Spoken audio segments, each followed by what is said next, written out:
Assalamualaikum warahmatullahi wabarakatuh. Hai teman-teman dan Dewan Juri yang saya hormati. Perkenalkan, nama saya Syafira Talita Arumi. Saya berasal dari sekolah SDN Sungai Ini 3 Banjarmasin. Nah, teman-teman dan Dewan Juri, kali ini saya akan bercerita satu kisah yang berasal dari Kalimantan Selatan. Mau tahu judulnya apa? Ya, judulnya adalah Saijan dan Ikan Todak. Kisah yang berasal dari daerah Kalimantan Selatan. Pulau Halimun adalah pulau yang terletak di airan Kalimantan Selatan. Pulau Halimun juga bisa dikenal dengan Pulau Laut. Pulau Halimun juga termasuk dari wilayah Kabupaten Kota Baru di Provinsi Kalimantan Selatan. Di sekian banyaknya pulau-pulau lainnya di Nusantara, Pulau Halimun juga memiliki kisah dan asal-usulnya juga loh. Mau tahu ceritanya apa? Ayo kita simak baik-baik. Pada suatu hari, ada seorang sakti mandraguna yang bernama Datuk Mabrur. Datuk Mabrur memiliki sebuah keinginan untuk memiliki sebuah pulau. Untuk memenuhi keinginannya tersebut, ia pun bertapa di tengah lautan. Siang dan malam, ia bisa bertapa di tengah lautan. Ketika siang hari, cuaca menjadi sangat panas, menyengat dan membuat tubuh Datuk Mabrur menjadi mandi keringat. Sebaliknya, ketika malam hari, cuaca menjadi sangat dingin. Tubuh Datuk Mabrur pun menjadi menggigil. Namun hal itu tidak bisa menggoyahkan semangat dan cita-cita Datuk Mabrur untuk memiliki sebuah pulau. Sejak beberapa hari atau beberapa bulan bertapa, laut yang awalnya tenang menjadi hujan deras, gelombang besar, dan juga pusaran air yang sangat besar. Lalu, satu ketika hujan reda, tiba-tiba muncul ribuan ikan. Ikan itu adalah ikan todak, menghuni lautan ini. Ikan todak tersebut pun mengelilingi Datuk Mabrur dengan wajah yang sangat marah. Mereka kelihatan marah, entah apa yang membuat mereka malah kepada Datuk Mabrur. Namun, anehnya, Datuk Mabrur tetap saja tidak terganggu oleh kedatangan ikan-ikan tersebut. Tiba-tiba, ikan-ikan tersebut loncat menyerang Datuk Mabrur. Kelihatan sangat marah. Namun semua upaya mereka itu gagal. Datuk Mabrur tetap duduk bersila sambil memejamkan mata dan tenang. Ia sama sekali tidak pun terganggu sedikit pun terhadap ikan-ikan tersebut yang telah menyerangnya tadi. Muncullah ikan todak yang paling besar.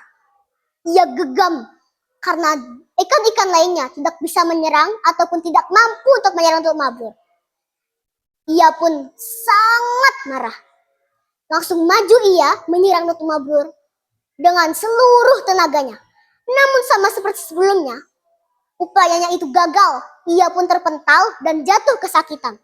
Datuk Mabrur pun membuka matanya dan melihat ikan todak yang paling besar itu terpelanting dan jatuh.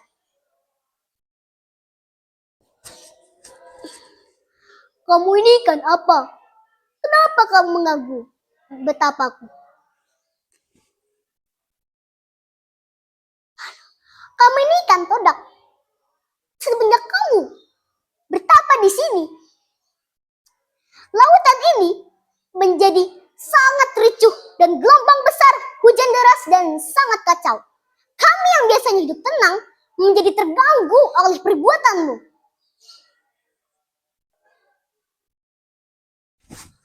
Kamu tadi belum menyebutkan ikan jenis apa. Aku tidak tahu entah engkau jenis apa. Astaga! Tadi aku sudah menyebutkan bahwa aku ini dan seluruh rakyatku ini adalah ikan todak, penghuni lautan ini. Dan kamu siapa sih sebenarnya? Oh, maaf. Aku pertama kali soalnya bertemu ikan sepertimu. Sepertinya kamu ini adalah pemimpin dari ribuan ikan ini. Ya, benar. Aku adalah pemimpin dari ikan-ikan ini. Lalu aku ingin bertanya kepadamu. Kamu ini sebenarnya siapa? Dan apa tujuanmu bertapa di tengah laut ini?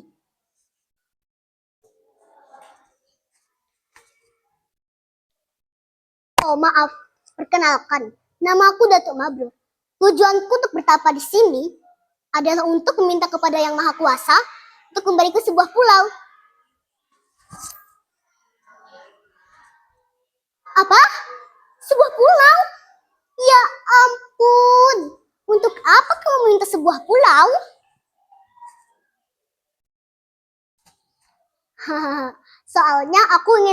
Soalnya pulau itu akan kujadikan untuk tempat tinggal anak-anak dan cucu-cucuku kelak. Astaga, ya sudah, begini saja deh. Ini, lihatlah aku dan semua rakyatku ini. Terluka akibat ulah kamu. Sembuhkan kami semua, maka sebuah pulau akan kami buatkan untukmu. Oh, aku akan menyembuhkan kalian semua. Datuk Mabrur pun berdiri dengan tongkatnya. Ia pun menyembuhkan seluruh ikan yang ada di lautan itu.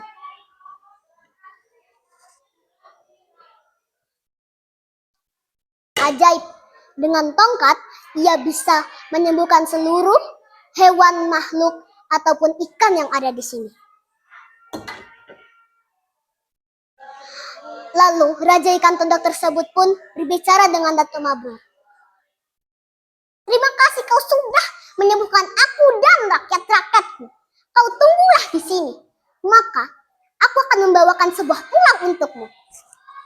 Ikan-ikan todok lainnya pun lalu langsung ke bawah lautan. Tinggallah seorang diri, ia sendiri, yaitu Datuk Mabrur.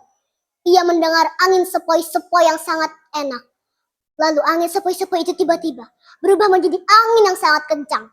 Lalu muncul gelombang kecil karena terbawa arus angin itu. Gelombang besar pun mulai memunculan. Lalu mulai lagi deh, badai. Datuk Mabrur yang biasanya bertapa di sana itu menjadi waspada, walaupun biasanya ia sudah terbiasa. Tetapi alih-alih ia mendengar suara lagi, Saijan, Saijan, Saijan. Semakin dekat suara itu menjadi semakin kencang. Lalu muncullah daratan di bawah kaki tempat Datuk Mabrur berdiri. Lalu setelah daratan itu muncul seutuhnya, keluarlah ikan-ikan todak lainnya yang Datuk Mabrur tadi tolong.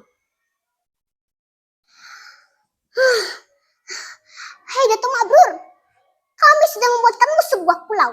Kuharap kamu tidak akan pernah mengganggu lautan ini dan tidak mengganggu kami lagi. Wow, terima kasih Raja Ikan Todak. Aku sangat berterima kasih kepadamu. Aku tidak akan pernah melupakan jasamu. Saijan. Saijan. Nah, jadi pulau itu pun disebut dengan Pulau Halimun atau Pulau Laut. Kenapa bisa disebut dengan Pulau Laut? Karena ia muncul dari dasar lautan. Nah, dan sekarang Saijan. Apakah artinya Saijan? Ya, Saijan itu artinya satu kata dan seia sekata. Jadi, kisah dari Datuk Mabrur dan Raja Ikan Todak ini menjadi moto atau lambang dari Kabupaten Kota Baru. Nah, pesan moral yang bisa kita ambil dari cerita ini adalah jangan sampai kalian pantang menyerah untuk mengambil cita-cita dan keinginan yang kalian mau. Dan jangan lupa, giat belajar dan giat belajar terus. Salam SA3. Assalamualaikum warahmatullahi wabarakatuh.